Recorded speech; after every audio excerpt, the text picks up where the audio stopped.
Hello, beautiful moms and entrepreneurs. This is a place where we come together to learn, grow, and inspire. So sit back, relax, and let's get started. Hello, Unbreakable Mompreneurs. My name is Charisse Walker. I'm your host, and today I'm here with Bree Hartman, and we have been talking off camera for a little while, and I'm like, we need to just press record. She is very accomplished, and this is something that I think a lot of times if you think about real estate investing, and so I think it's very important, and it's becoming a little more popular, but it's still kind of a dirty little secret. So it is a great opportunity to get in and learn some information. So if you're looking to be able to have passive income or be able to quit your full-time job and go into this might be the episode for you. So Bree, without further ado, why don't you introduce yourself? Hi, everyone. Thank you so much. This is so exciting just to be here today and this morning. So yes, I'm Bree Hartman. I'm located in Sacramento, California. And so I was a gym owner for 5 years, turned real estate investor in the past 2.5 years.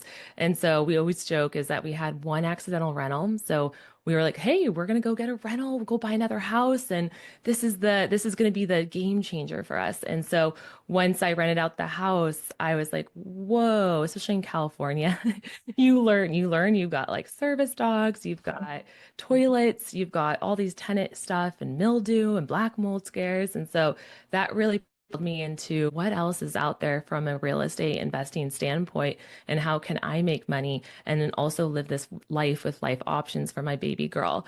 And so that's actually where we found self-storage. And so I heard self-storage just on a podcast and they said to me, no toilets, no tenants, no fees, less problems. And I was like, yes, like, let's go, like learn about self-storage. And so that was my one thing for 2021. And that's what really got me started into like, I want to buy my first self-storage facility. So I'll kind of talk a little bit about my story and how I pivoted, but I am also owner of Self Storage Group, which is where we actually operate and own our self-storage facilities. And currently right now we have 3 facilities, all out of state. And then from there, I also, once you start one business, you're like, how do I start another? Because you're crazy like that and a sickness from inside. And so we started self-storage acquisitions. And so that's my favorite part. I call myself the storage queen, the deal queen, because I love a good deal. So I now have my own acquisitions team, some virtual assistants, and we actually source the deals straight from mom and pop self-storage owners themselves. And then the last thing is I am also a founder of the self-storage school. And this is something that I'm really proud of because I love coaching. And I think this is something that once you learn how to do it, you take action on it, and then you teach other people, and it feels just like this whole circle. So I currently have the self-storage school where we teach people how to find and fund their first storage facility. So that's just in a nutshell, really quickly. But I think lastly, I always like to say, I just love my baby girl and I love family. And that's my biggest thing is that being able to have life options and wealth and also building that wealth and learning and teaching her, like being an example of what's possible is something that I think just really drives me in every day and just wanting to be the best mom possible for her and creating this life. And I love that because when we were talking offline, you said that you were pregnant with her at the same time you were looking for your first deal, and they happened almost simultaneously, right? Yes. And that's what I like when it was crazy. So I had a gym business for 5 years, loved it, was a nutritionist, gym owner. And when I was 10 weeks pregnant, I woke up at like 3 a.m. and you have this feeling when you built your business the wrong way. And a mom, you have this like wake up call. You're like, wow, I have 9 months to kind of, figure out what this new life is going to look like. And I knew I built it wrong, which gave me shivers.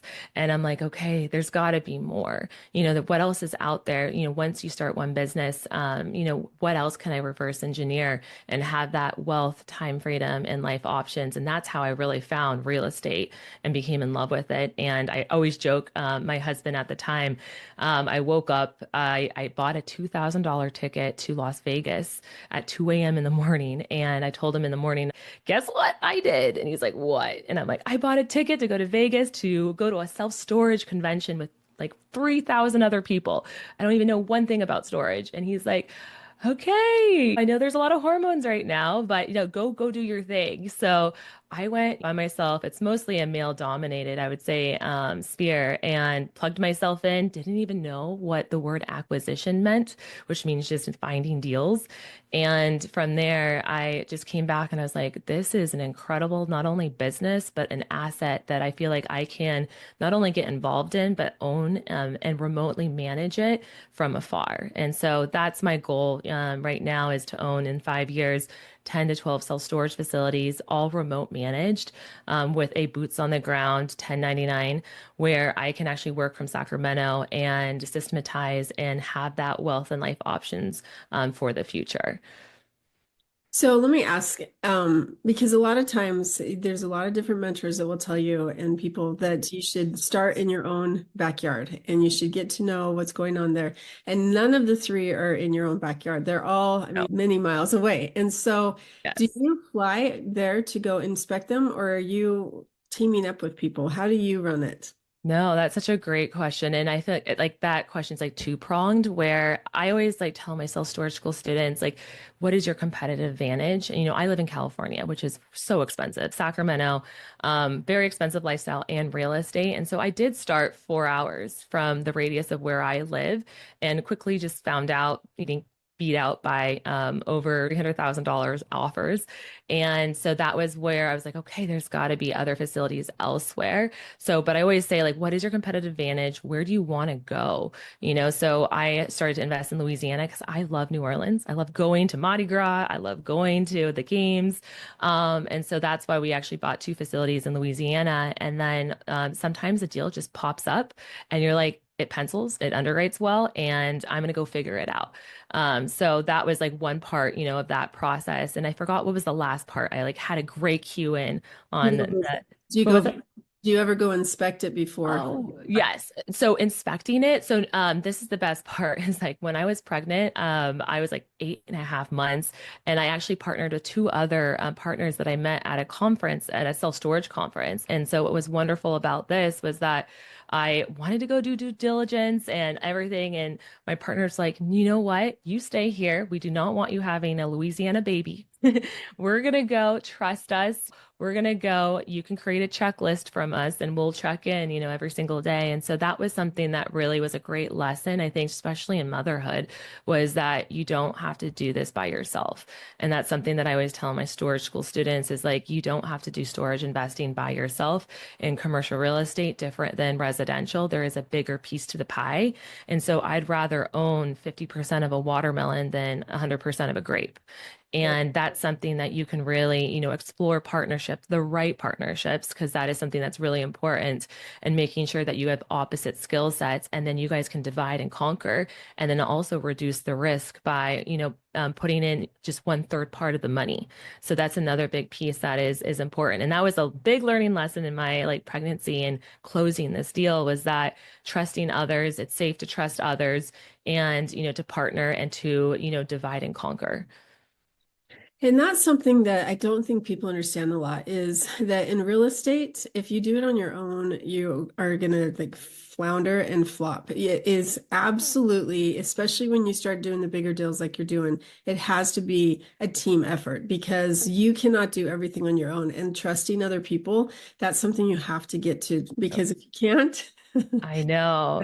And I have a great story because this was actually a learning lesson that I learned. And I think I missed out on deals early on because I thought I was going to partner with my dad. Like, no, like, and trust. You start with your family. And he was like all in on this. Like, we still to this day have an LLC that we opened up, that we have not bought a storage facility. And so what I learned in this lesson was the first 6 months, I constantly kept bringing deals to him, and being a good dad, right? They try to reduce risk, and he's 72 and I'm 36. And so his risk profile is very different from my risk profile. And being new into this, I had no idea.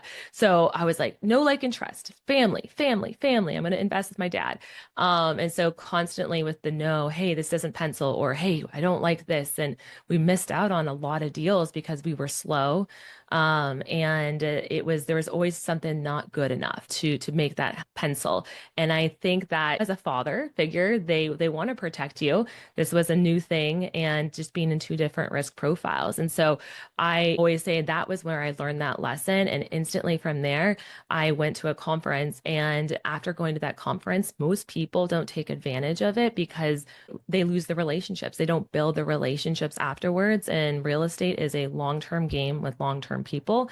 And so what's important, no matter what conference you go to, real estate or mindset or women's events, make sure to bring three connections that you have and then build that relationship afterwards. So after that conference, I reached out and said, hey, I found this deal. Let's underwrite it together. Let's jump on Zoom.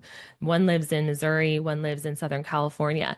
And once we had a facility that penciled, we're like, okay, we had ready to go 7 days with a letter of intent.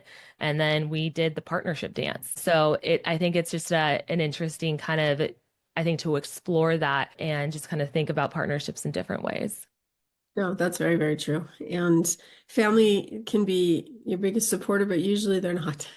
I know. I Because know. the way that you nicely said that, they reduce the risk for you. Exactly, exactly. There's just way too many reasons every single time. And I always joke because I'm a numbers person, but I love deals. And so I always teach, like, when you underwrite a deal, especially with risk, is like we always say that we're never horny for storage deals. Never, right? So you start at 0% confidence that it's a deal. And then I always love to take my students to like 70% confidence it's a deal, just based on back of the napkin and understanding like the metrics.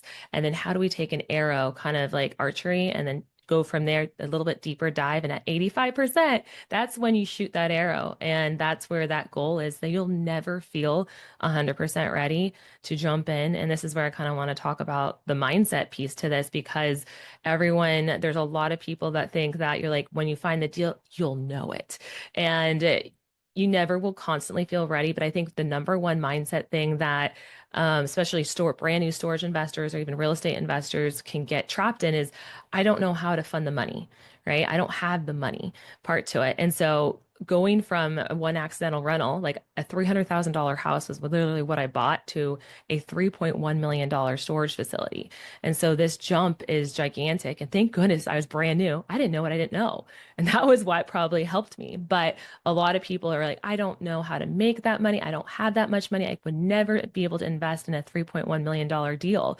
And so I don't want the money piece to be the block for people, because if you can find a good deal, and that's a skill set that you can bring to the table, people are going to be raising their hand to give you money, and the money will come. And I know the gurus, a lot of people talk about it, and people are like, oh, well, but the real truth to it is, if you find a good deal and you have a skill set to give into a partnership, you can come into a deal with no money out of your own pocket, or very little of your own money out of your pocket, and then just shave off a little bit of that pie, right, of equity. And now you're in a deal, into a $3.1 million deal, with none of your own money, but maybe sweat equity or operational skills or deal finding skills. So that's what I love to teach, is like, how do we move past this mindset so that we can actually build wealth and do things that we never thought we could do possible. And so, coming in at $3.1 million from a $300,000 house with an SBA loan, is something that you can do just to get started with, by putting only 15% down on that property. And that's exactly what I did, and partnered with two other amazing self-storage investors to take that deal down. Yeah, and I think that people don't understand, because in being in the multifamily, especially in the investor side, if you talk about acquisitions, if you can find the deals, that's your way in. If you can underwrite the deals, that's a way in. If you can raise the money, that's a way in. And so being a general partner or limited partner, I know many people that put zero money into these not $70 million deals, and they're putting no money. And so I think that that's where, like you said, if you can find the deal, people are going to come. Now you have to know who to go to. And so you or I are those people, but that's where, just find the deal. That's the Yeah. hardest part. sometimes, I think. And I think just being a female in general, because there's not a lot of females in commercial real estate and even in just residential real estate too, of finding deals and making it happen, like the real meat of it. We have this special kind of like creativity part of our brain and the ability to connect and build relationships with sellers. And most of the time, I want to talk about, especially for people that don't know about self-storage. Self-storage is, it's just starting to kind of get more on the hype of the market, but honestly, it's 76% is still mom and pop owners that have a literally no website, a cash box, and they record their units monthly gross income on a yellow pad. And so, like, I'm talking with a seller today at noon, and he's in Arizona, and we're going to hopefully close this deal. But he has no website, cash box, 7 acres of commercially zoned property across the street from a military base. And so this is like with 100% occupancy, which you never want to be 100% occupied because then you don't have a product to sell, right? So, as an investor, you're drooling. But the whole point in this is that I think with self-storage, and I want to talk about this to your group, is that 1 in 8 people use self-storage throughout their lifetime, either in an up market, a down market, or a sideways market. And so I want to say, like, I'm just curious from you, have you ever rented a unit from storage or like have had family members or put other people's stuff in there? Like I have one client that he just moved because they're building a house in another state, but he's here to retire. And so they rented 4 gigantic because they went from a 4,000 square foot home to this tiny little home temporarily. And he refuses to get rid of anything. And so I think it was 20 by 30 or 10 by 20, I can't remember, but large units. And I have another client right now that he's in a 600 square foot facility, and he's rented a very large one because he's a pack rat as well. So yeah, everyone. It's just like, but if you think about all this stuff, like I know I order stuff on Amazon, like I'm still waiting for some Black Friday stuff and I'm so excited. But like Amazon and then all over the holidays, like you look at all the Christmas ornaments and people decorate on their yard throughout Halloween, all these holidays, and you're like, where are they putting this stuff? And so it's in storage. And so we call it the 4Ds, where it's sadly a lot of people use storage when there's distress or they're moving. So it's called like death, divorce, destruction, decluttering, and relocation or dislocation. And so a lot of people use storage with those elements, and they want it to be seamless and easy and automated where they don't want to talk to anyone. So just as an example, one of all our facilities right now are all non-manned, which means that our office is empty. We actually rent out our office to get monthly income to a business. And so what they do is you find on Google Maps, they'll click the link on the website, they'll purchase the unit. As soon as they put the money in and they make the payment, a lease will be sent. They sign the lease, and then you upload a picture of your driver's license, and it pops out 2 code numbers to your cell phone.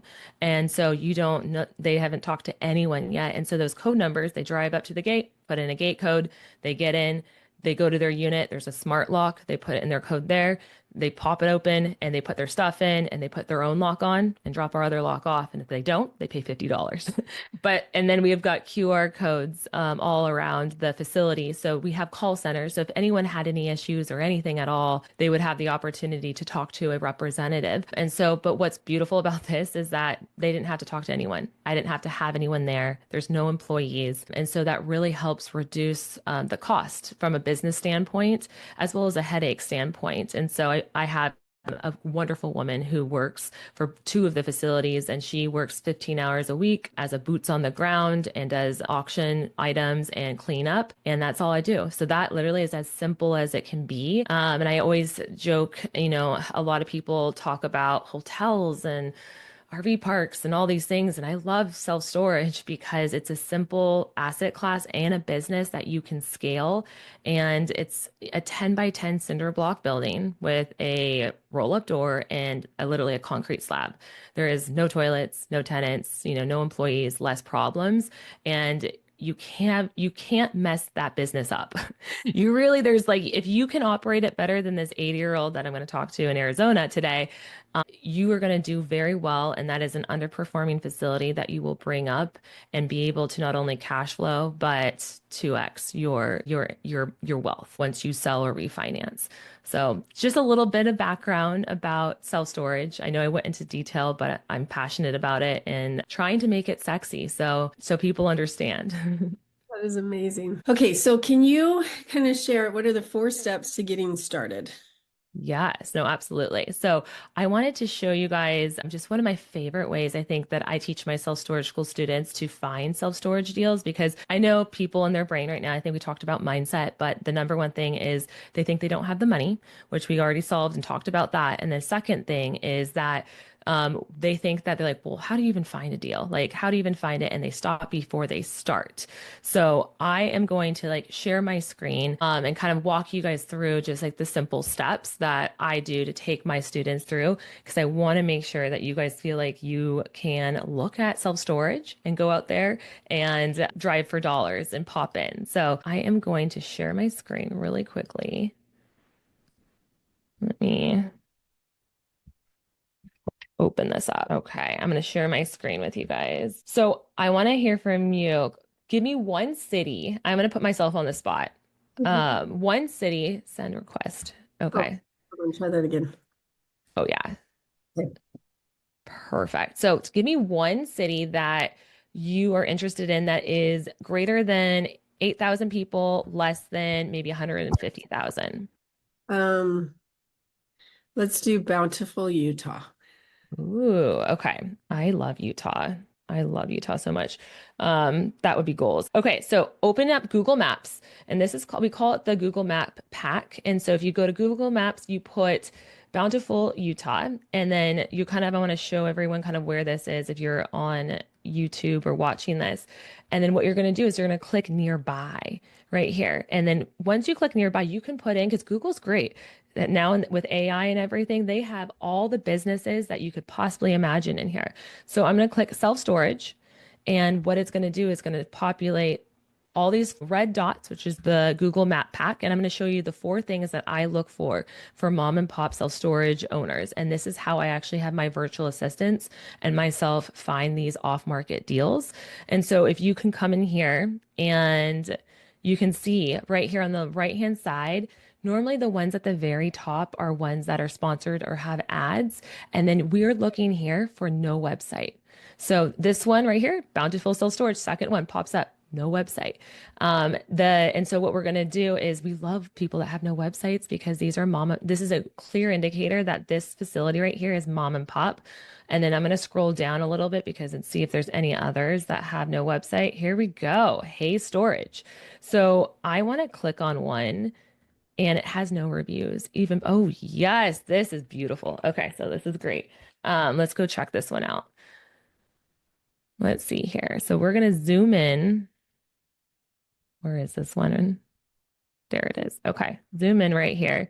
And so what I'm looking for is you kind of like zoom in to, oh, and it's a beautiful one, right? You know what? I actually, this one is an interesting story. I've talked to this owner a couple times actually. So we're going to drop our little man, and we're going to kind of look over here. Love that the sign looks just like mom and pop and has no gates. Doesn't look like it has very much security either. And this is mom and pop. Like this is exactly what I talk about when I buy off market deals, is this is a perfect example of someone that does not have a website, that is probably taking calls by themselves. And I bet you anything, if you call, the owner would be there, or it would be a family member. And so looks like they've got a nice little office right here, right by the freeway, big, larger facility, like 35,000 square feet. And their indicator is now reviews. And this is a perfect one that has no reviews. So no website, no reviews on Google My Business, which is shocking, because this is how millennials and a lot of people nowadays find and have reviews. If people have good review stars, as a female, I'm going to go there. Like I'm going to rent my stuff. If there's no reviews, why would I waste my time? Right. And so another indicator, number 3, is actually to look at the picture here on Google Maps. This one looks nice, but shockingly, I had my storage school student. We were looking in Tulsa, Oklahoma, and there was I've never seen such a bad photo of an abandoned storage facility that had just stuff displayed everywhere, and a business owner approved that photo to be their photo, pinned photo on their Google My Business account. So this is another sure sign. And so I would just save this and call the owner directly. And then the fourth thing is if it did have a website sometimes or a contact me right here, you can actually get straight to the owner by when you look at the Gmail, it'll say like, hey, storage, gmail.com. And that's another sign that is a mom and pop facility. But what I want you guys to do is to, add these to a list. I call it my top 100 list. And then I actually will call those lists 5 a week and or send out 5 mailers to them. And so those are different ways that you can, just ask this. All what you have to do is the success that I'm having right now is just, hi, Mr. Hayes. I saw your facility on Google Maps. I just wanted to give you a call. I know this might be out of the blue, but I just wanted to see if you would ever consider an offer on your facility. And so I'm not asking him, like, would you sell? It's more, would you consider an offer? And most of the time, like, we're not asking them to buy something. We're saying, hey, I've got money and I want to buy your facility. Do you want to dance? Like, do you want to tango? And a lot of the time people raise their hand, and especially as a female, I love this because they're used to a lot of men that are brokers that are calling them every single day, hounding them down their backs. And I'm a mom and pop owner myself, so I can relate to them. So this is one way, but last thing before we kind of switch gears is I don't want you guys just to stay on page 1. I want you guys to go all the way down. Like, here's another one, beautiful storage facility, no website. All the way here down, there's going to be pages probably 1 through 5 or 6, depending on the market.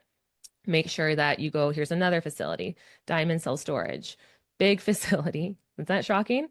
Big facility, beautiful. Like, I would buy that all day with no website. So this is just like a quick example. I don't know if this excites you, but this is like gets me excited because I'm just like drooling. I'm like, this is opportunity that people aren't talking about, that people are leaving money on the table where yeah, go out. We can buy houses, great, or multifamily. But if there's 76% mom and pop versus multifamily right now is 10% mom and pop because it's been bought out by institutional buyers.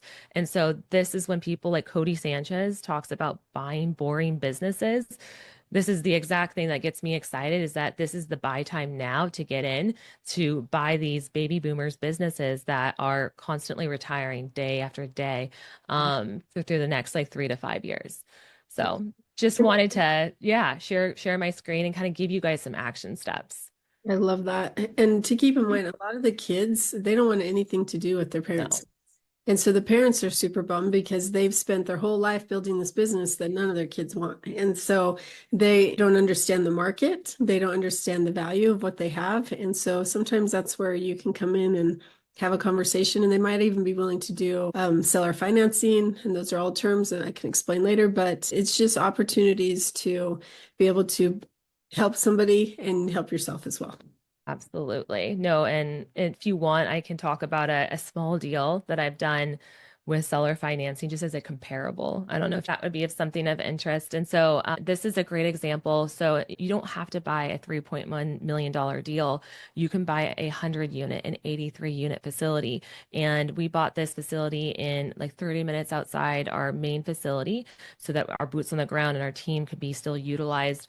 And this facility was from a pastor that this was his side job. And he's like, I want to retire, I want to move to North Carolina with my grandkids.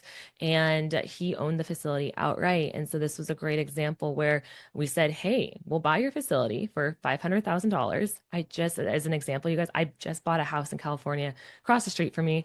That's $400,000. And so what we did though with this was that with the seller financing deal, you get to negotiate the terms. You can give them their price, but you can negotiate the terms. And what's wonderful about this is you don't need a bank. We went to the owner and we said, hey, would you be open to being the bank on this deal because you own it outright? And he was like, yeah, I would love to be the bank and make more money.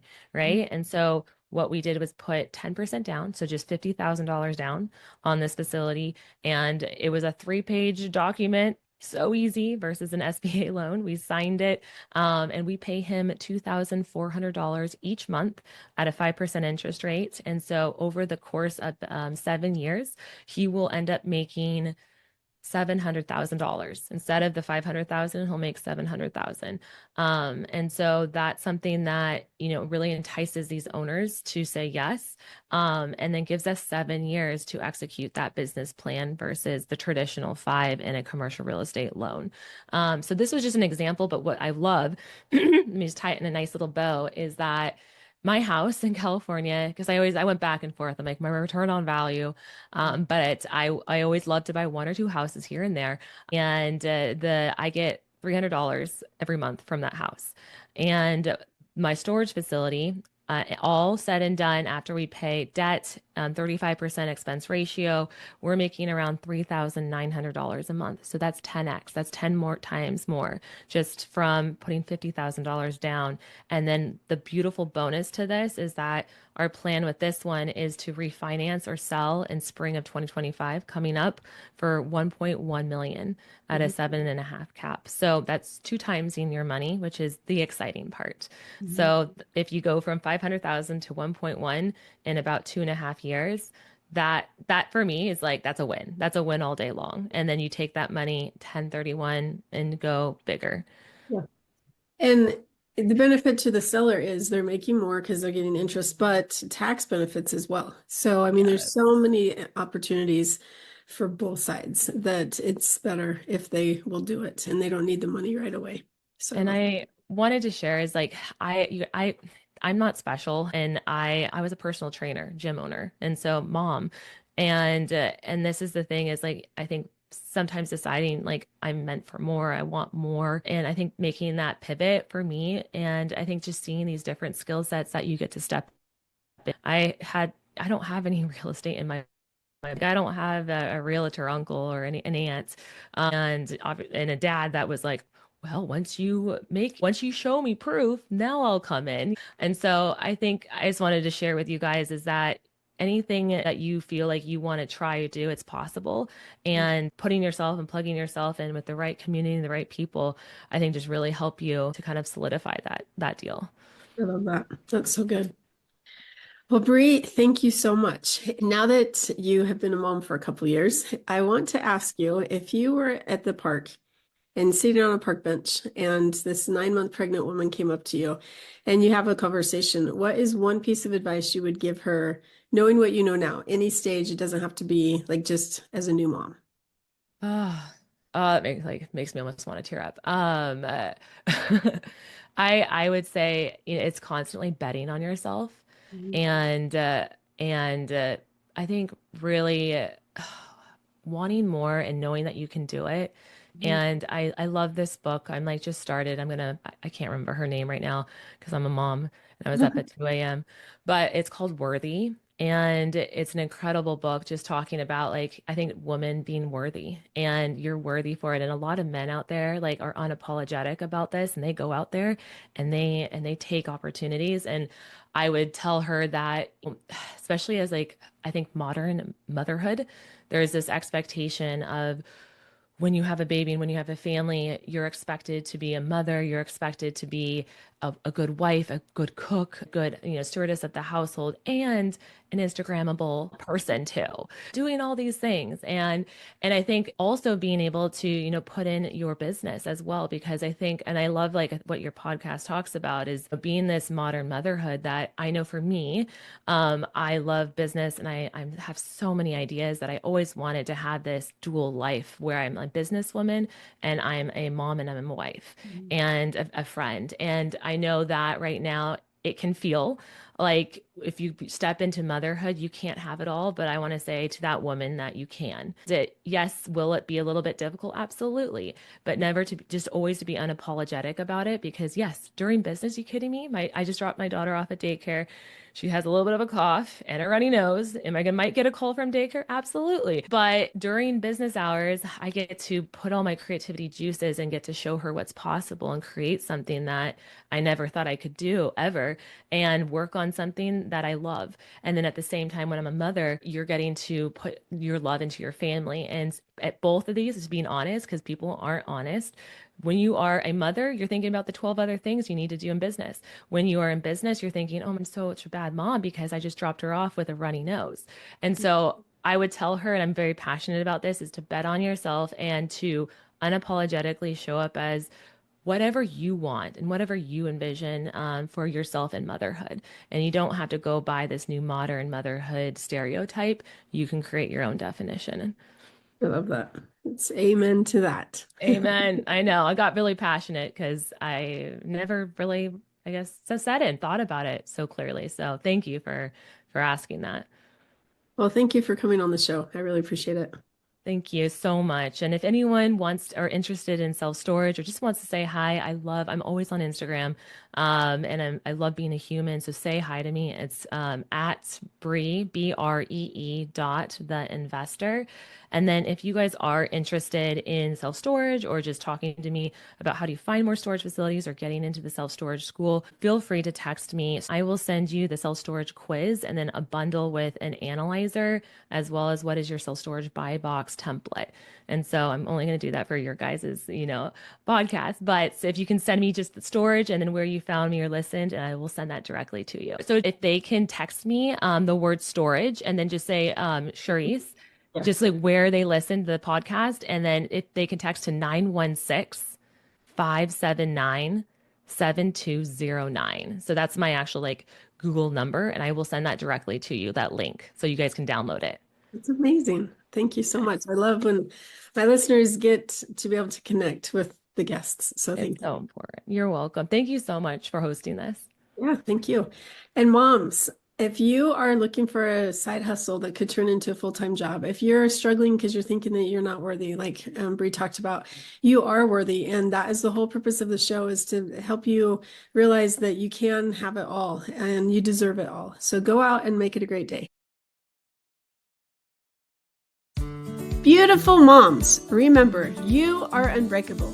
Keep illuminating the world with your strength, pursuing your dreams, and reveling in the splendor of motherhood. This is Charisse Walker, bidding you farewell for now. Stay tuned for more empowering conversations on the next episode of the Unbreakable Mompreneurs podcast. Until then, keep shining bright. Signing off with love, Charisse Walker.